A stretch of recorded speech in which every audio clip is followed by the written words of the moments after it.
Eh bien, rebonjour à tous. Je m'appelle toujours Julien Alario. J'ai changé de boîte depuis peu. Voyez-moi comme le gars du tôle. Ça sera très bien. Donc, donc le sujet de la presse, c'est comment gérer sa phase de bêta. Dans les projets mobiles, on le sait tous, le test unitaire ne suffira pas. Il faut du test en situation parce qu'il y a des problématiques, par exemple ergonomiques, de fonctionnalité et tout simplement parfois d'usage. C'est-à-dire que vous avez une appli, elle est super bien conçue, elle est fluide, elle est bien conçue ergonomiquement, vous la donnez à utiliser et les utilisateurs font la gueule et ne veulent pas s'en servir. Et alors là, comment éviter le fiasco? Ben, la phase bêta permet vraiment de gérer ça. Donc, pourquoi on fait ça? Alors, il y a plusieurs raisons pour la phase bêta, en plus de ce que je viens de dire. Il y a le suivi, parce que c'est une façon comme une autre de balancer de l'info aux gens importants sur votre projet. Ça permet donc de tester l'usage des fonctionnalités, vraiment au sens usage, c'est-à-dire que tout marche, mais je veux savoir si les utilisateurs sont contents d'avoir la fonctionnalité. Remonter des bugs, teaser, vous allez voir, ça peut être une solution pour donner envie, non pas teaser en mode bretonne, teaser au sens, l'appli va sortir, je donne envie, vous allez voir, je vous donner quelques astuces, et fidéliser, parce que souvent les bêta-testeurs sont vos premiers prescripteurs, parce qu'ils sont intéressés sur votre projet, ils ont envie de s'investir, et c'est un moyen comme un autre pour quelqu'un d'extérieur de s'investir sur votre projet. Je vais juste mettre mon téléphone à charger. Je crois que j'ai partagé les slides de la présentation sur Twitter. J'avais partagé celle de Vincent avant, donc il y a quelques liens dans la presse, vous pouvez les retrouver sur le doc drive. Donc première chose, une approche méthodologique. Va pas y avoir de code du tout, je crois, sur la presse, parce que après, chaque projet le met en œuvre soi-même. Par contre, il y a plein de choses où demain, vous pourrez vous mettre dans le code sans que je vous ai montré. Alors l'approche méthodologique. D'abord, la bêta-test pour les startups. Qui n'a pas entendu, on va le faire dans le sens, qui n'a pas entendu parler de Lean Startup? Donc, Lean Startup, c'est une méthodologie qui est tirée de... Ah, je dis...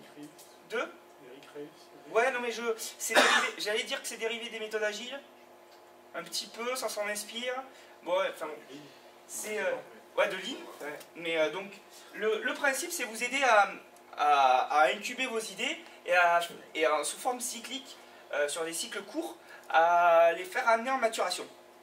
Donc, on part d'une idée, on construit son idée au sens conceptuel du terme, on fait un produit de cette idée. Alors en début de projet, l'idée ça peut être la front page de votre site.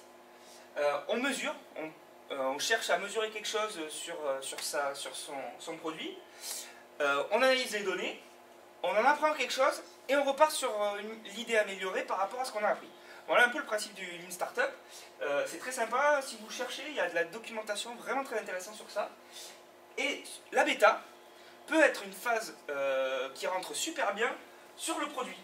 C'est-à-dire que vous n'avez pas de produit prêt, mais votre bêta rentre complètement dans le cycle dans un cycle startup, Lean Startup. Ensuite, c'est bien sur l'agilité, la bêta. Je suis tombé sur ça la semaine dernière sur Google+, semble-t-il, donc c'est Spotify sur des presses officielles. J'aurais pas demandé leur avis, si jamais. Ça reste entre nous. Mais j'aime bien leur truc. Je trouve qu'ils illustrent bien, de façon presque caricaturale, d'une bonne pratique de l'agile. On ne fait pas de l'agilité pour monter étape par étape la voiture. En fait, on fait de l'agilité pour, à chaque cycle d'agilité, avoir un produit qui fonctionne. Et à la fin, arriver en fin de cycle, à avoir le même produit, mais on ne va pas tester d'abord les roues, parce qu'une voiture avec juste des roues, c'est pas intéressant.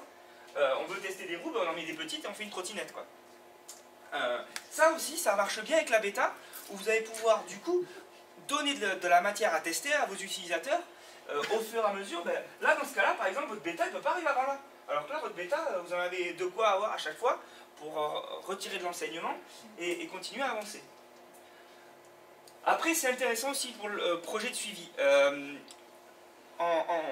en situation professionnelle, le problème du mobile, c'est que les décideurs, les commandeurs de projets veulent manipuler. Plus que dans beaucoup d'autres projets, c'est une façon de manipuler.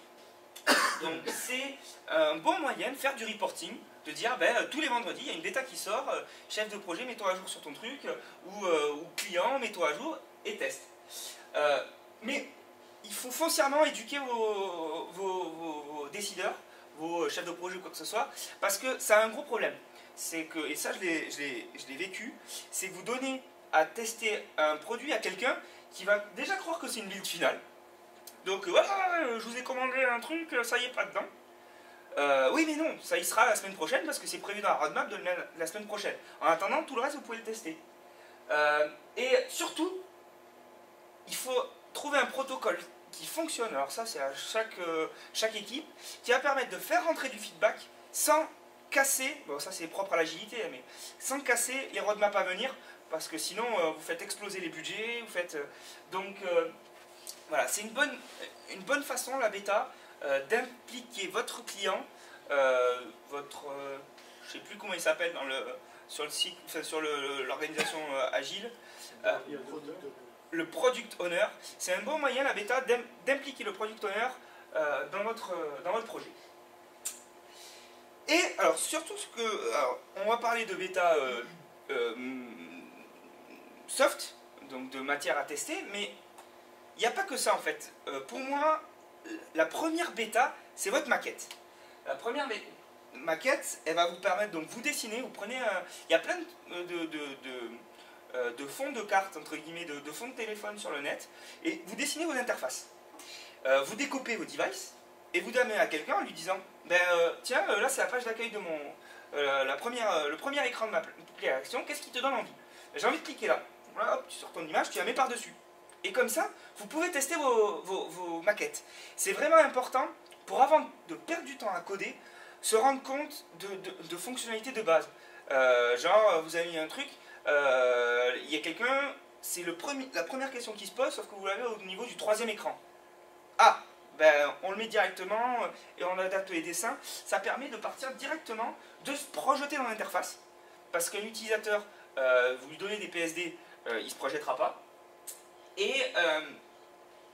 Et surtout, voilà, tester dans votre tête, c'est quand on se projette soi-même sur sa propre conception, on a tendance à avoir des biais. Et là, c'est vraiment l'occasion de se mettre dans la pratique. Donc, imprimez mais à la rigueur, vous avez un graphiste, vous lui dites imprime-moi à taille réelle tes dessins d'écran et on va jouer. Non, mais moi j'ai déjà fait, ça marche bien. Donc, et c'est vraiment essentiellement pour tester l'ergonomie, c'est pas pour tester les couleurs, ça on verra plus tard. Donc faites tester au reste de l'entreprise, à vos amis, si vous êtes sur des projets perso. Il y a plein de trucs à faire. Et surtout, n'ayez pas peur de l'absence de design. Faites avec des trucs de base, un bouton de base, on s'en fiche. L'intérêt c'est de vérifier que votre usage va se faire. J'ai 2 trucs à vous proposer. Alors YED qui est le Visio open source qui est très sympa, donc là plutôt pour la modélisation haut niveau, mais surtout Pencil. Pencil c'est super bien pour faire du maquettage, c'est toujours open source, c'est excellent pour faire des maquettages, donc je vous ai mis le lien. Vous pouvez importer des bibliothèques graphiques d'éléments, alors un bouton qui va s'étendre comme il faut de façon sympa, et ça vous donne un résultat. Alors là je vous en ai fait un truc tout con. Donc ça vous fait un export sur une page. Alors il y a plusieurs types d'exports. On va. Ah non, celui que j'avais trouvé bien sympa, je crois que c'est sur le tab, parce que du coup l'image ne bouge pas. Voulez-vous le traduire? Non. Donc, voilà ce que va vous donner Pencil. Alors l'intérêt, il faudrait travailler un script aussi pour virer les tabs, parce que ça vous permettrait de le mettre directement dans le téléphone. Donc ça, vous maquettez votre truc. Donc là, j'ai fait un truc tout simple. J'ai une action bar, j'ai fait glisser l'élément action bar, je l'ai posé, j'ai mis une dialogue. Et bien là, par exemple, maintenant, de façon un peu dégueu, c'est vrai, mais je peux tester mon slide menu. Je peux tester, si je reviens en arrière, mon menu action bar, et je peux tester que si je dis j'y vais, il y a une boîte de dialogue qui apparaît. Donc ça, c'est, par exemple, vous prenez avec Pencil vos dessins d'interface de votre designer, vous les foutez dans Pencil, vous dites juste des zones cliquables, et ça va vous générer Ah, tiens, les tweets. Ça va générer la page HTML qui va bien. C'est une seule page HTML avec juste des encres. Ça marche bien et ça permet vraiment de se projeter sur l'interface. Donc ça me paraît vraiment intéressant. Alors maintenant, il faut retrouver mon écran. Ouais. Juste une remarque.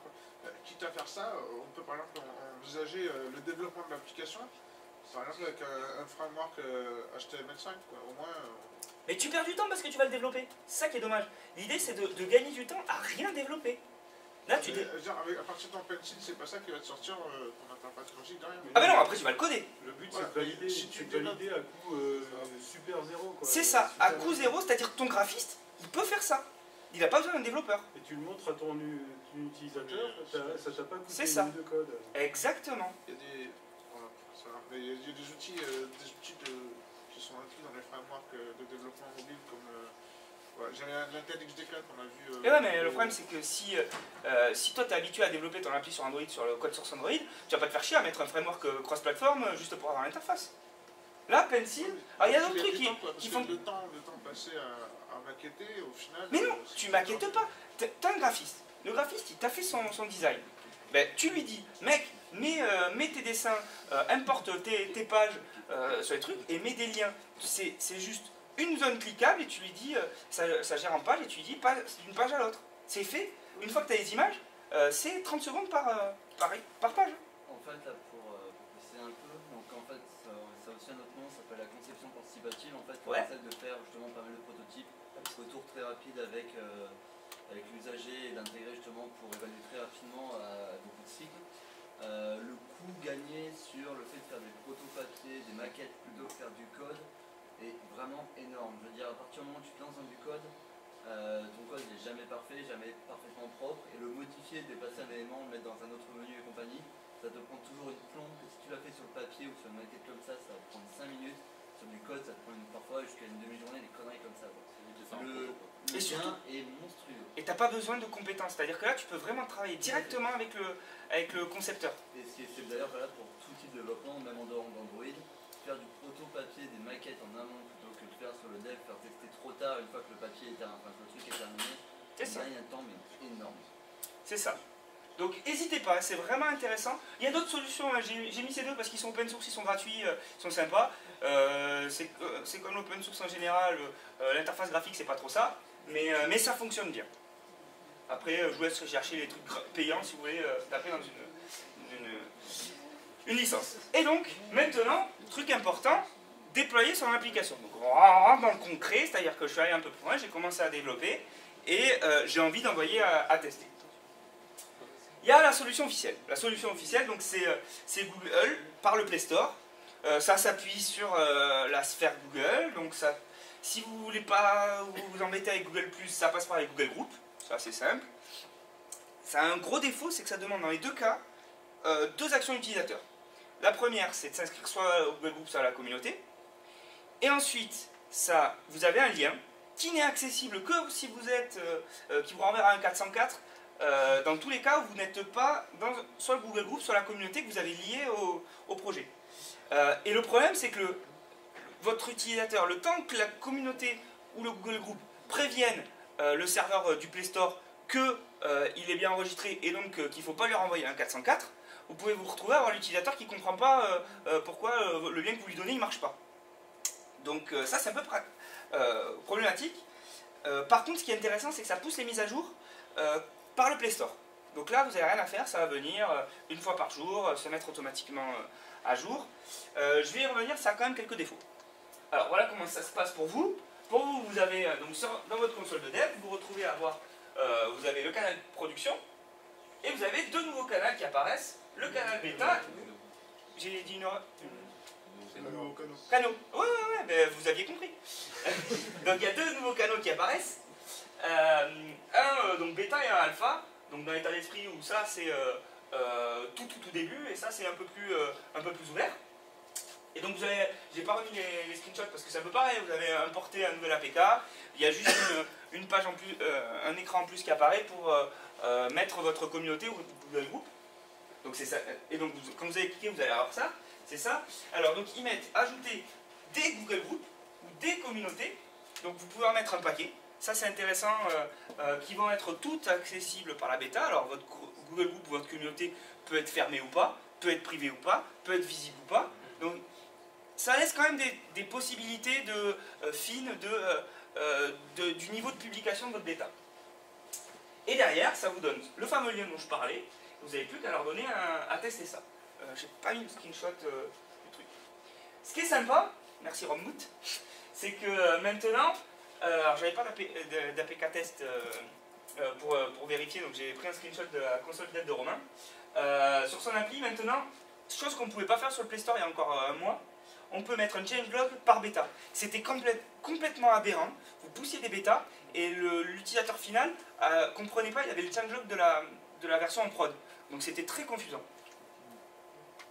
Alors, de mon point de vue, les avantages et les inconvénients. Ça a une vraie bonne image par Google parce que pour l'utilisateur lambda, il a l'impression que c'est la bêta validée par Google, officielle. Donc vous passez par les vrais canaux, vous n'avez pas besoin de faire installation par les sources inconnues, vous êtes toujours dans la sphère Play Store, vous pouvez avoir du in-app spécifique, donc vous pouvez peut-être jouer à avoir des trucs gratos le temps de la bêta, enfin voilà, il y a une bonne image. Juste à propos de cette remarque validée par Google, l'APK passe par le processus de validation de... Il n'y a pas de validation chez Google. Si, il y a le truc contre le malware. Ouais, oui, et c'est un script qui prend 15 minutes. Les bêtas qu'on produit passent aussi par ce canal-là. Ouais, ça passe par la prod traditionnelle. Un des avantages, c'est que vous avez le canal alpha et le canal bêta qui va vous permettre de vraiment avoir deux cibles. Par exemple, alpha, ça va être votre truc en interne, et bêta, vous allez avoir le cycle pour la bêta publique. Alors moi, ouais. Il faut avoir des noms d'APK différents. Non. Le même APK. Alors, ça c'est problématique. Avoir les deux... Ouais, les deux en parallèle. C'est basé sur le numéro de version. Donc, alors maintenant en plus, c'est vraiment, tu peux pas avoir le même numéro de version en prod et en bêta. Tu n'aurais pas le même APK. En fait, tu peux dire que tu commences ton truc en alpha, de alpha ton APK, tu peux lui dire je l'envoie en bêta, ou alors tu peux directement l'envoyer en bêta, hein, et de bêta tu peux dire je l'envoie en prod, ou tu peux ne jamais le faire. Mais ce que je veux dire, c'est que si tu pousses un APK qui a le même numéro de version en prod, alors qu'il y en avait un qui attendait en alpha, ça va cacher celui qui est en alpha, et tu vas avoir que celui en prod. Donc si tu as... le numéro de la... Voilà, ça permet...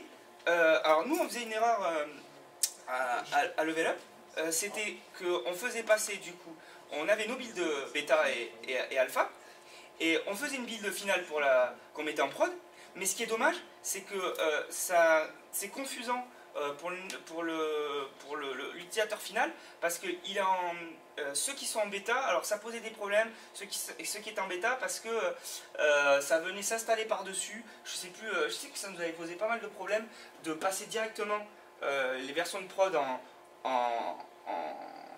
sur le canal production. Ça vaut le coup de le mettre en bêta et de le promouvoir en alpha, en prod, pardon. Je pense que c'est plus clair pour la gestion des serveurs du Play Store. Mais après, vous le foutez vous avez votre dernier bug fix, vous ne voulez pas l'envoyer en bêta, mais vous envoyez directement en prod. Et en plus, en prod, vous pouvez faire du rollout. Ça, c'est sympa aussi. Est-ce qu'on peut avoir les deux versions parallèles? La version de prod et la oui, version mais en fait, tu vas voir les utilisateurs qui ne seront pas enregistrés. Admettons, tu as ton numéro, ton version de code 1 qui est sur la prod et ton version de code 2 qui est sur la bêta. Mais sur la bêta, ne verront que ceux de la bêta. Par contre, tu sors une version 3 en prod, tu verras plus la bêta.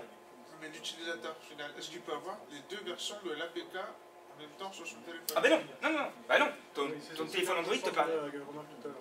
Hein? Il faut presque faire une variante dans Gradle. Mais non, c'est ça l'intérêt. C'est que ça vient remplacer la version de prod. Non mais c'est aussi intéressant d'avoir la version de prod parce que c'est la bonne, et si tu es product owner ou comme ça. Alors je le conseille pas, mais c'est vrai que dans certains cas ça peut servir. Mais je le conseille pas. Parce que c'est du coup, tu peux pas faire de migration de données, tu peux pas. C'est compliqué. Mais en cas de gros problème, du coup, l'utilisateur final il peut pas revenir en arrière. Il y a un moyen de revenir en arrière? Non. À part désinstaller et réinstaller. Non, c'est un des gros problèmes de ça, c'est ce que j'allais dire. Ah non, j'ai pas mis. Le rollout, le rollback est compliqué. Parce que du coup, on peut envisager une nouvelle APK comme le fait Mozilla. Firefox. Ils ont 2 APK. Ils ont une APK Tu peux pas changer de channel et revenir. Parce qu'en fait, théoriquement, ta base de données, par exemple, elle a évolué. Tu es allé un step en avant sur ta base de données. Et donc, du coup, revenir en avant, il y a très peu de bases de données qui gèrent le downgrade. Donc voilà. Et le downgrade de base sur Android n'est pas possible. À moins de le forcer, vraiment. C'est possible, mais il faut forcer. Voilà. Tu avais une question sur le rollout, non? Non. Ah. Le rollout, pour ceux qui ne savent pas, ça permet de dire je commence à déployer sur 5% au hasard, puis 10%, plus 20%, plus 50%, plus 100. Et le problème de ça, c'est que si tu es en version 10 en prod et que tu pousses une bêta, donc version 11 pour incrémenter, si tes utilisateurs passent en bêta, ils n'ont aucun moyen de revenir sur la prod avec une vraie nouvelle promotion en prod en version 12. C'est ça. À la rigueur, toi, tu peux leur envoyer à la main pour qu'ils l'installent à la main en dur. C'est un peu lourd. Donc, en gros, tu balances une bêta, il y a un gros bug, tu balances très très vite un bug fixe. Et alors, ce qui est vraiment problématique, c'est que les utilisateurs n'ont pas de prise de conscience d'une nouvelle version. Parce que le Play Store, il pousse les updates, il te met juste une notification au milieu des 25 apps qui viennent de s'updater. Et du coup, l'utilisateur ne s'est même pas rendu compte qu'il avait une nouvelle version. Donc si vous voulez du feedback spécifique par version, c'est gênant. Parce qu'il n'y a pas de prise de conscience de l'update. À moins de le gérer dans ton app. Pardon? À moins de le gérer dans ton app. Ah, moi, non, je vais y venir. Ça, c'est la version officielle. Ouais, après, tu lui mets un toast. Ouais, c'est ça. Tu peux lui mettre un toast. Nous, on le faisait à une époque. Il y a eu un challenge. En général, c'est pas trop aimé. Pardon? Ça les embête, quoi. Ouais, en général, ouais, c'est pas très apprécié. Comme si tu mets une case à cocher, ne plus jamais l'afficher, il le coche quasiment à chaque fois. Et c'est compliqué pour une version payante. Parce que, si je dis pas de bêtises, ah oui, c'est ça. Vous pouvez pas, sur une version payante, la mettre à disposition gratuitement. Même sur une bêta. C'est-à-dire que les mecs, si votre appli elle n'est pas encore en prod, bon, vous avez déjà une version en prod, le mec il l'a acheté, il peut devenir bêta-testeur, c'est très bien. Par contre, pour une version, votre appli, vous savez que vous allez la mettre payante. Chez Google, on ne peut pas repasser une appli gratuite à payante. Donc, et donc le problème, vous êtes obligé de la mettre à payante. Si un jour vous passez à free, vous ne pouvez jamais revenir en arrière. Donc, si vous voulez des bêta-testeurs avant la première release finale, faut leur demander de payer pour une version bêta. C'est un peu compliqué. Donc, voilà, ça a pas mal de problèmes. Mais après, ça marche bien, par exemple, sur une appli gratuite, parce que du coup, il le télécharge comme sa version finale. Alors, voilà, ça c'est ce que j'appelle les solutions pour les malins. Moi, je préfère ça. C'est, vous pouvez demander... Alors, il faut commencer à demander aux utilisateurs d'installer les sources inconnues. Donc ça, éduquez-les sur ça, parce que c'est pas si grand public que ça. Dès qu'on veut bidouiller, on apprend très très vite qu'il y a les sources inconnues. Mais si vous avez une appli qui est très très grand public, peut-être vos utilisateurs auront peur. Donc il faut leur expliquer. Et surtout, n'en abusez pas, parce que allez pas installer par exemple d'APK autre que votre appli. C'est assez moche. Pour votre image de développeur, c'est pas très bon. Donc c'est cet encart-là. Et donc maintenant, l'avantage c'est que vous pouvez envoyer l'APK directement et l'installer par le process standard. Et alors là, donc du coup, c'est là où j'ai plein d'idées à vous soumettre, parce que là, faites preuve d'imagination. Alors, il y a la version que j'ai appelée à la route, où on va envoyer à l'ancienne l'APK par mail. Nous, on avait commencé par ça, par le forum. Moi, je sais que j'ai des copains, je leur envoie l'APK par mail pour dire « Ah, mec, on a un truc chelou là, tu veux pas me dire ce que t'en penses ?» Hop, l'APK il est dans le mail, il fait moins de 10 mégas, ça passe sur n'importe quel mail, c'est parti. Et sur Gmail, en plus, tu peux l'installer directement sur ton téléphone.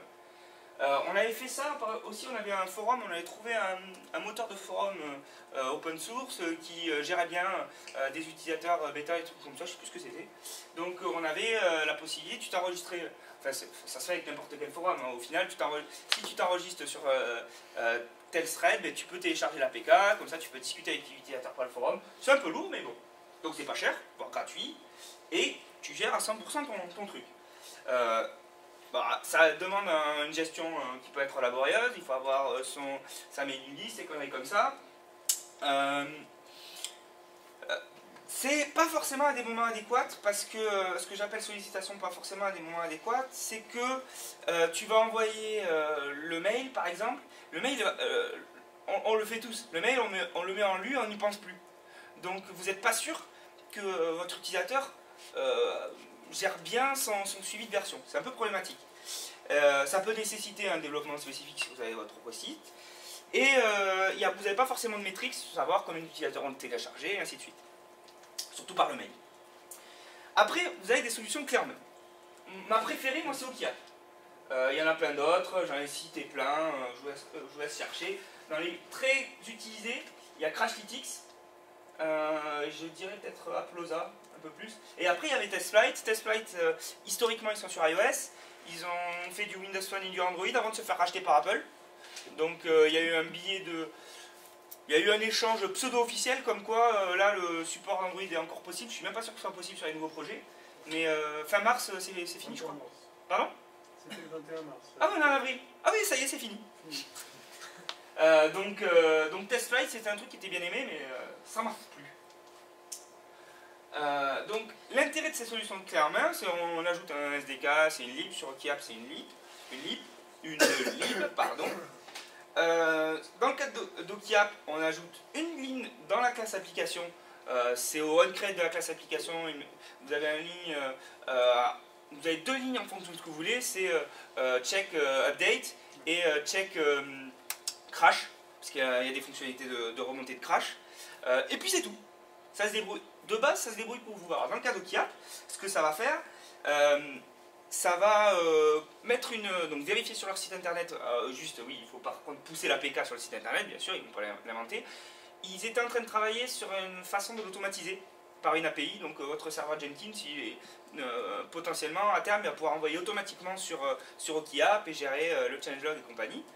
Et donc vous mettez votre APK, vous avez une zone de changelog, et vous choisissez, certains utilisateurs peuvent être notifiés par mail, mais sinon, la prochaine fois qu'ils vont lancer l'application, ils auront une boîte de dialogue avec le changelog, voulez-vous appliquer, s'il fait annuler, bon, il continue sur sa version, et s'il fait OK, ça va lui télécharger in-app votre APK, et à la fin de l'installation, ça va lui proposer d'installer par la méthode du Play Store.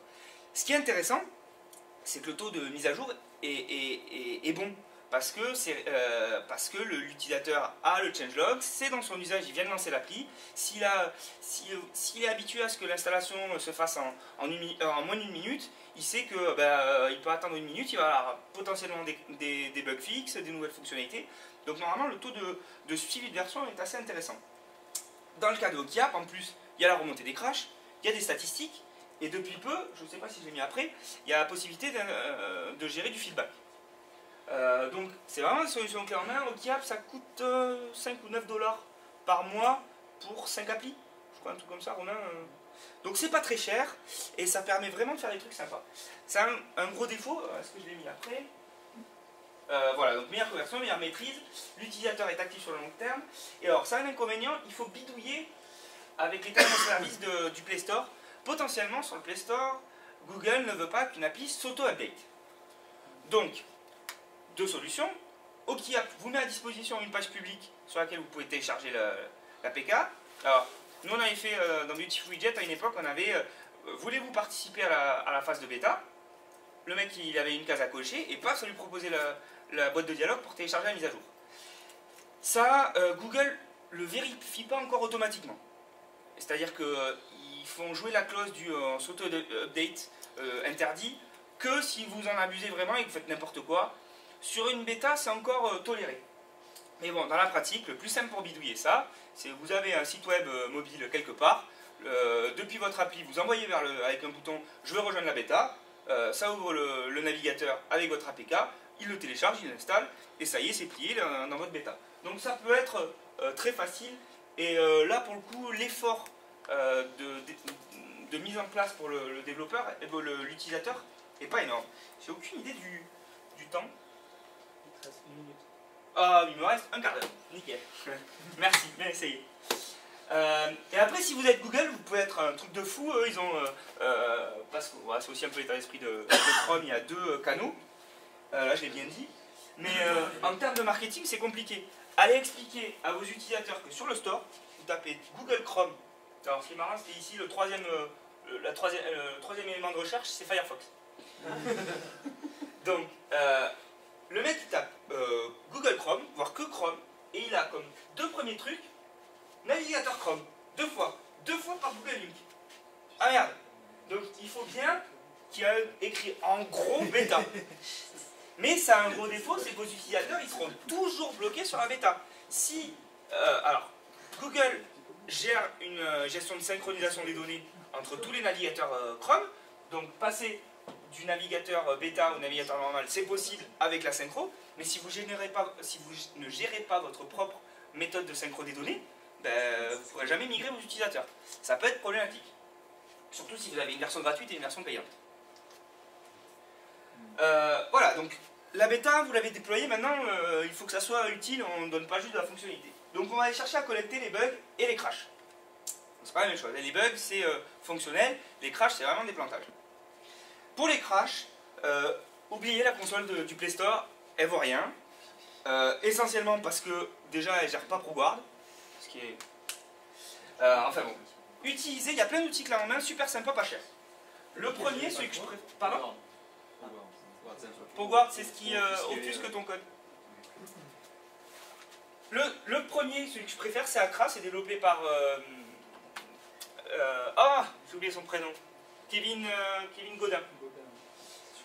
C'est utilisé par Facebook, c'est utilisé par beaucoup d'applis, c'est français. Et c'est, en gros, ça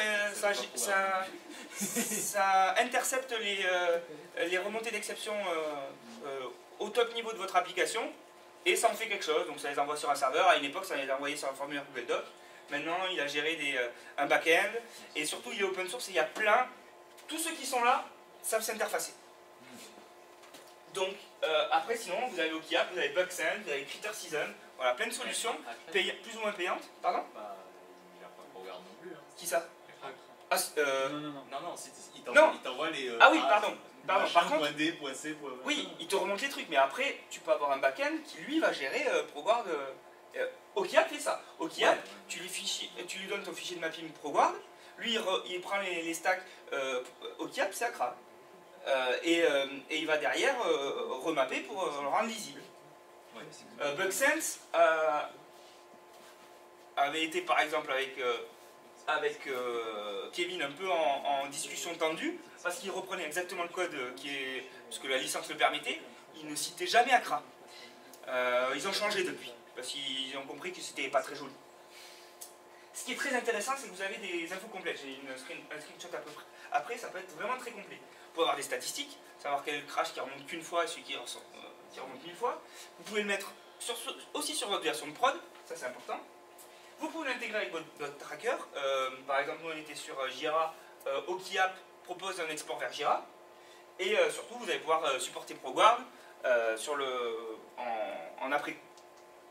Alors voilà, par exemple, le backend de Accra. Accralizer, il va vous permettre... Donc, il fait de l'agrégation de crash. Il vous met des statistiques, il va vous mettre... Alors c'est très lisible. Donc il y a plein d'infos, vous avez une grosse stack trace. Vous avez quand est-ce que c'est tombé, le crash est remonté. Vous avez des infos sur la version de l'application, sur le device. Vous pouvez rajouter des custom data. Il dump les infosystèmes, il fait plein de choses quoi. Il dump le log 4 juste avant aussi, et ça c'est super bien. Ouais, le log 4 aussi, c'est vrai.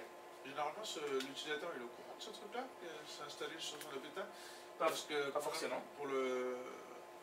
J'imagine qu'il y a un upload du crash, il est au courant qu'il est transféré de données. Ça dépend de comment tu fais. OkiApp, après avec le SDK de OkiApp qui est open source, tu peux le chanter, mais OkiApp te dit vous avez eu un crash, voulez-vous l'envoyer au développeur. Mais tu peux le faire avec Accra. Tu peux le faire silencieux. En gros, avec Accra, tu peux mettre dans la config d'Accra qu'il affiche un toast. Voilà. Ou même tu peux même carrément lui faire afficher un dialogue avec un truc pré-rempli, le bug report pré-rempli, et où la personne peut rajouter j'étais en train de faire tourner l'application quand Accra par défaut, soit il te met une dialogue ou un toast, je sais plus. Enfin bon. Après, tu bidouilles, ça demande juste le droit internet. Hein. Mais après, ouais, tu peux faire exactement ce que tu tu veux. Tu peux loguer les exceptions que tu as catchées aussi? Bah, ah oui, oui, tu fais ce que tu veux. Après, ta stack trace sous Java, tu peux les empiler. Tu peux lier une exception à une exception. C'est parti, hein. Tu peux mettre plein de choses. Et surtout sur Accra, tu as de la custom data. Moi, il m'avait montré des trucs, il a vu des projets où les mecs ils mettent tout et n'importe quoi. Ouais, mais il peut tout prendre, ce que tu as dans Build, ce que tu as dans... Tout à fait, ouais. Et Accra liste un peu les projets qu'il utilise, et il y a des gros noms, quoi. Et dont le premier qui a été surprenant, ça a été l'app Facebook. Et donc derrière, collecter les bugs. Pour collecter les bugs, il n'y a rien de vraiment automatisé. Un bug, c'est une fonctionnalité qui plante pas, qui crache pas, mais qui marche pas. Mais c'est aussi un comportement aberrant. Vous avez conçu un truc dans votre tête, c'était clair, mais au final, dans la bêta, c'est aberrant. Est-ce que tu as parlé de Crash Digix tout à l'heure? Oui. Voilà. Je l'ai cité. Sur un tweet, on a quelqu'un qui nous le conseille. Voilà, que c'est mieux et c'est gratuit. Ah non, ouais, ils ont une version gratuite, mais qui est très limitée. Crashitix, c'est-à-dire Crashitix, ouais. Crashitix, ouais. Là, il est là. Il est. Non, tu l'as pas mis là, mais tu l'as pas mis là. C'est dans le truc de bêta, parce qu'il fait aussi de la bêta. Mais il fait pas de store, quoi, si. Il est... Bon, je vous laisserai le regarder. C'est que la remontée de crash. Donc, Remontée de crash, mais c'est vraiment ça marche pas bien. Donc pour remonter les bugs, mettez un formulaire. INAP, pourquoi pas. Là j'ai mis INAP, c'est risqué parce que ça... Attention à ne pas transformer ça en formulaire de support. Mais dans la bêta, ça peut être un moyen de faire de la B-testing, de faire des trucs comme ça, en mettant dans l'action bar par exemple sur la première page, je veux remonter une info à l'équipe de dev. C'est intéressant, ça permet de discuter. Ça a un petit défaut, c'est que on a tendance à ne pas pondérer du coup les informations qui remontent, parce que chaque utilisateur ramène son info, et vous n'avez pas de côté social où vous allez pouvoir voir celles que d'autres ont, où il va falloir générer soi-même le matching. Ça peut avoir ce défaut. Quand vous avez peu d'utilisateurs, c'est vraiment très sympa. Après, sinon, il faut être bon en community management. Vous avez créé un Google Group ou une communauté Google+, par exemple, ou vous avez un compte Twitter qui marche bien. Dialoguez. Ce qui va être intéressant sur les Google Group ou sur Google+, c'est que par exemple, vous allez pouvoir avoir des +1. Vous allez pouvoir remonter comme ça des bugs. Google, sur les bugs Android, ils sont toujours sur Google Code. Et Google Code, on ouvre un ticket et on va pouvoir voter pour remonter le ticket. Donc ça permet, là par contre, du coup, de pondérer vraiment les remontées de bugs. Parce qu'il y a des fois où c'est un bug pour votre utilisateur, mais pour des raisons obscures pour vous, ça n'en est pas un. Ça aussi, à voir. Et surtout, ce qui est intéressant, c'est que ça permet de discuter. Parfois, vos utilisateurs vont vous faire comprendre que vous êtes un con. C'est la discussion qui va l'amener, quoi. Et surtout, parfois, l'utilisateur ne va pas être capable d'expliquer son bug. Ça permet aussi d'y arriver. Et donc, tout ça pour dire, animez votre communauté. La bêta, c'est pas que j'envoie des APK et je récupère du crash, c'est vraiment un truc communautaire. Ça peut demander du temps, mais je pense que le temps investi est très rentable. Alors pour animer la communauté, le premier truc c'est de teaser votre app. Un screenshot, comme je dis, c'est bien, une démo c'est mieux. N'ayez pas peur des fuites. Ça se gère, les fuites d'informations qui peuvent venir sur les bêtas. Vous pouvez gérer une bêta que pour du bug fixe, vous pouvez cacher certaines fonctionnalités. C'est pas grave, c'est pas la bêta qui va vous faire des grosses fuites. Nous on a été surpris chez Level Up Studio, on avait fait une bêta sur une grosse fonctionnalité. Personne n'en a parlé tant qu'on l'a pas affiché comme version finale. On n'est pas les gros comme Google, mais bon, on avait une appli qui était plutôt bien référencée. Et on pensait que la bêta allait balancer plein d'infos et on allait avoir plein de billets de blog avant et nous péter la com le jour final. Et en fait, pas tant que ça. Et gérer vos niveaux du coup, vous pouvez aussi gérer vos niveaux de bêta par rapport à votre niveau de confidentialité. Votre alpha, par exemple, sur la version officielle, ça peut être un Google Group privé. Vous aurez 10 personnes. Et là, il n'y aura pas de fuite. Vous les connaissez, les gars. Enfin, il y a toujours des fuites. Il peut toujours y avoir des fuites. Mais au moins, vous pouvez être avec des gens que vous connaissez. Et essayez, alors, démarrer la frustration, ça c'est vraiment l'idée teasing. Indiquez que vous limitez les bêtas. Pour réellement limiter, il faudrait bloquer dans l'app, avoir un compteur, je sais pas trop quoi, vous démerder avec un truc serveur pour bloquer, le centième, il ne peut plus utiliser l'appli. Mais rien que vous dites, il y a 100 versions bêta possibles, alors qu'au final, dans la pratique, il y en a une illimitée qui s'installe, et vous pouvez même pousser le vice un peu plus loin, à avoir un faux compteur qui se décrémente au fur et à mesure du temps. C'est con, mais ça gère une frustration, et ça marche. Ça vous fait venir du bêta-testeur, et surtout ça crée la curiosité pour votre version finale. Il y a une excellente conf sur ça qui a été faite par Joachim Vergers, le mec de Falcon Pro. Il a pété les tokens, donc les 5000 tokens Twitter en moins de 6 mois, je crois. Donc il est parti de 0 à 100 000 en bien moins de 6 mois. Il avait fait une conf au POG, à DroidCon, il a fait plusieurs fois sa conf. Donc j'ai mis la vidéo et les slides, c'est très intéressant. C'est pas applicable à tous les projets, mais il y a plein de trucs à en retirer. Et donc mettez en avant votre bêta, parce que ce qu'il vous faut c'est des testeurs. Une bêta sans testeur, ça sert à rien. Donc jouez avec le teasing, comme c'est dit, partagez sur les réseaux sociaux. Si vous utilisez OkiApp par exemple, vous pouvez partager le lien vers votre page publique OkiApp, avec tester la prochaine version en avant-première, donnez votre avis.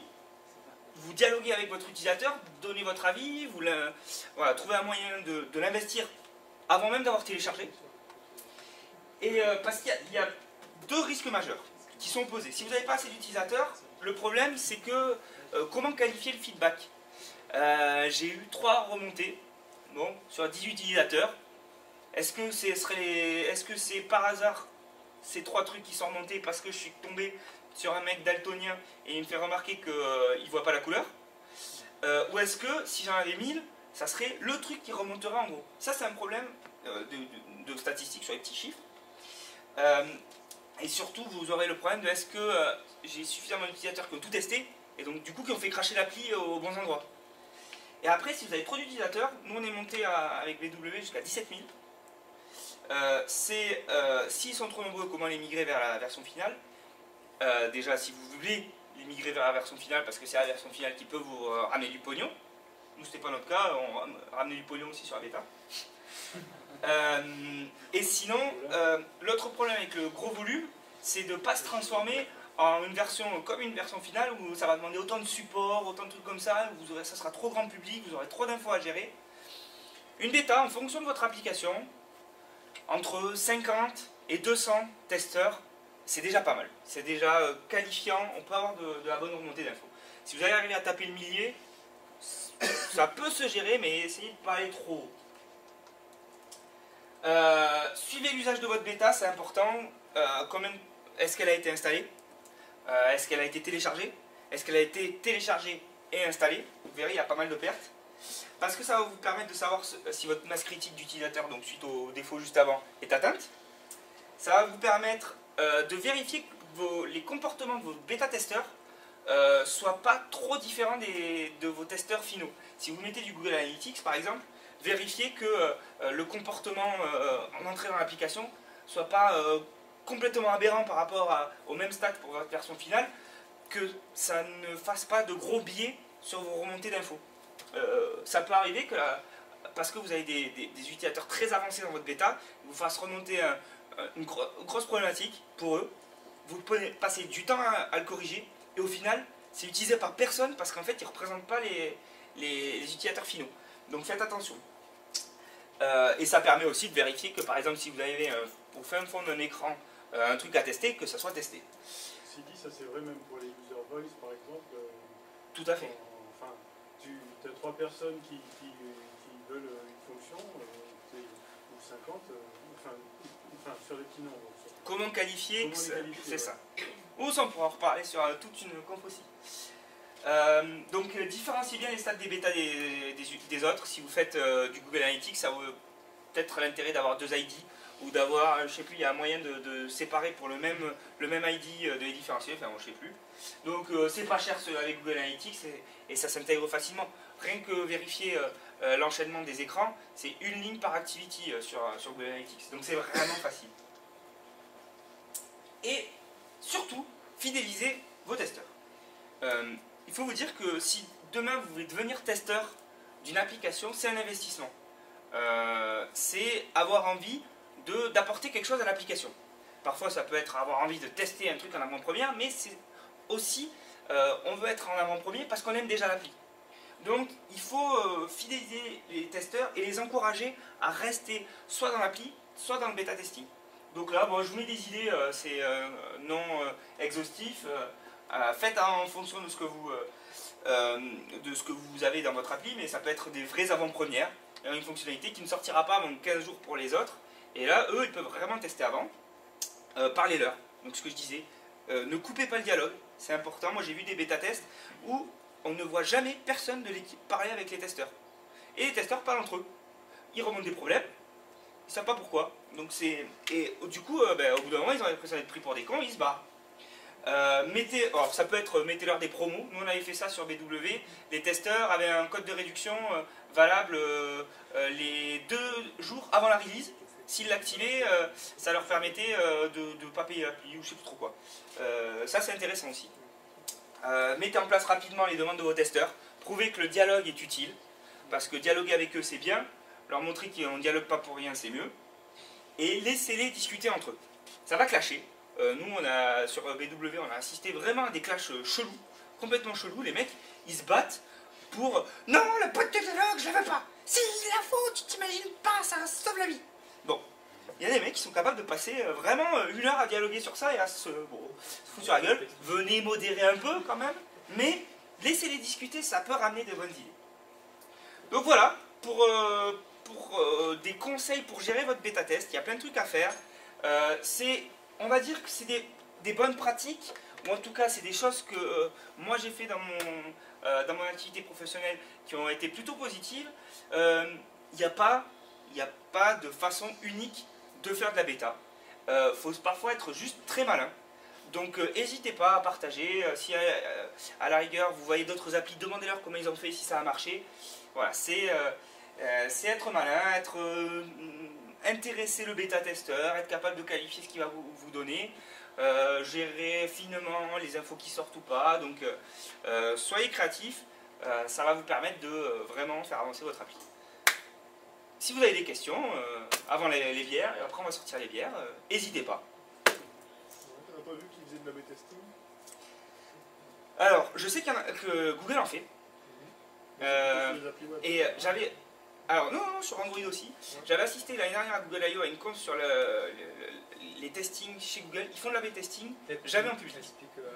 Alors, la B-testing, c'est... je veux mettre en place une fonctionnalité, j'ai 2 approches pour le faire, ergonomique essentiellement. Je veux mettre la boîte du dialogue à droite, en haut ou en bas. Je vais faire un random à mes utilisateurs, certains vont l'avoir en haut, certains vont l'avoir en bas, et je vais mesurer lequel des deux est le plus performant. Voilà, le plus utilisé, ou alors, donc en général ça va avec de la statistique derrière. Google, eux, expliquaient qu'ils ne le faisaient pas pour le grand public, parce que ça avait un problème d'image, où les mecs ne comprenaient pas comprenaient pas pourquoi ils n'avaient pas la même appli.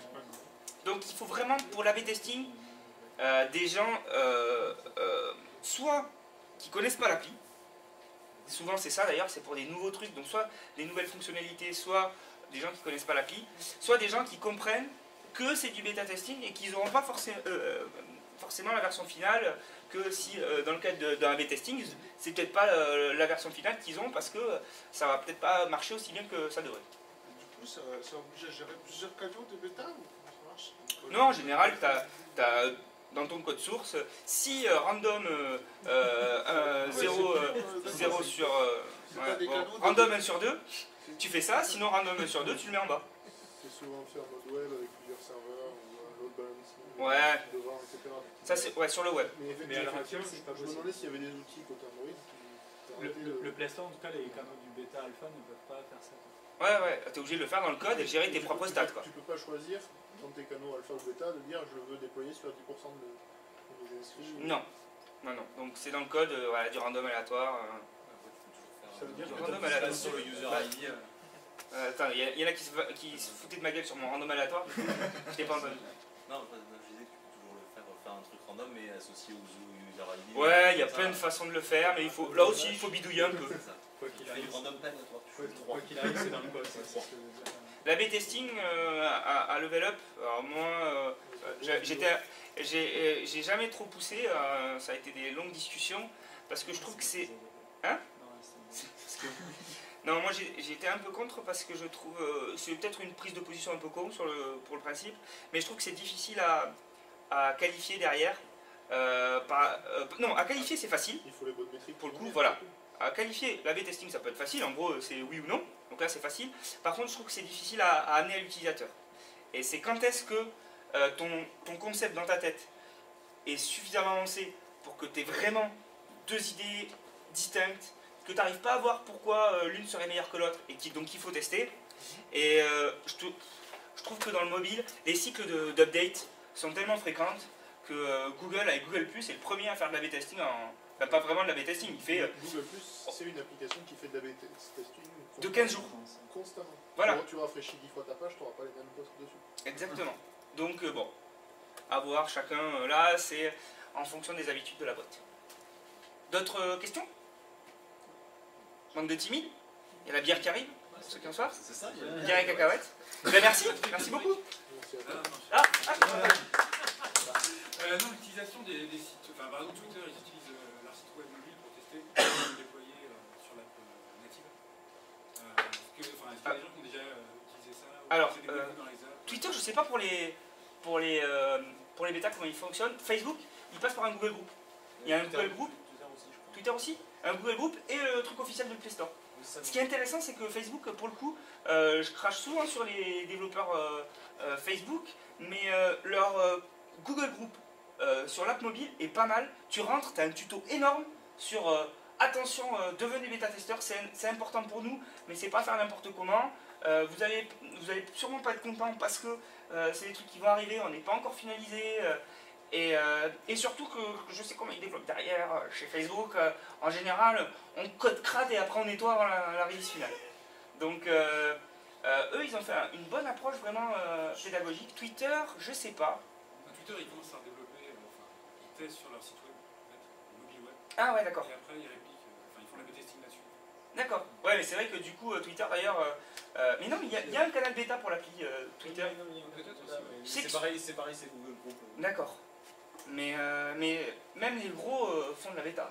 Et les gros font vraiment beaucoup de bêta. Mais je peux la remplacer, mais il y en a beaucoup qui font deux applis différentes. Ouais, Firefox. Ouais, mais... Mozilla, Firefox. Et oui, mais c'est des applis Twitter. Typiquement, Twitter, tu peux avoir deux APK parce que les deux applis sont synchro parce que tout est sur le backend. Beautiful Widget, par exemple, nous on ne pouvait pas parce qu'on n'avait pas de méthode de transfert de données.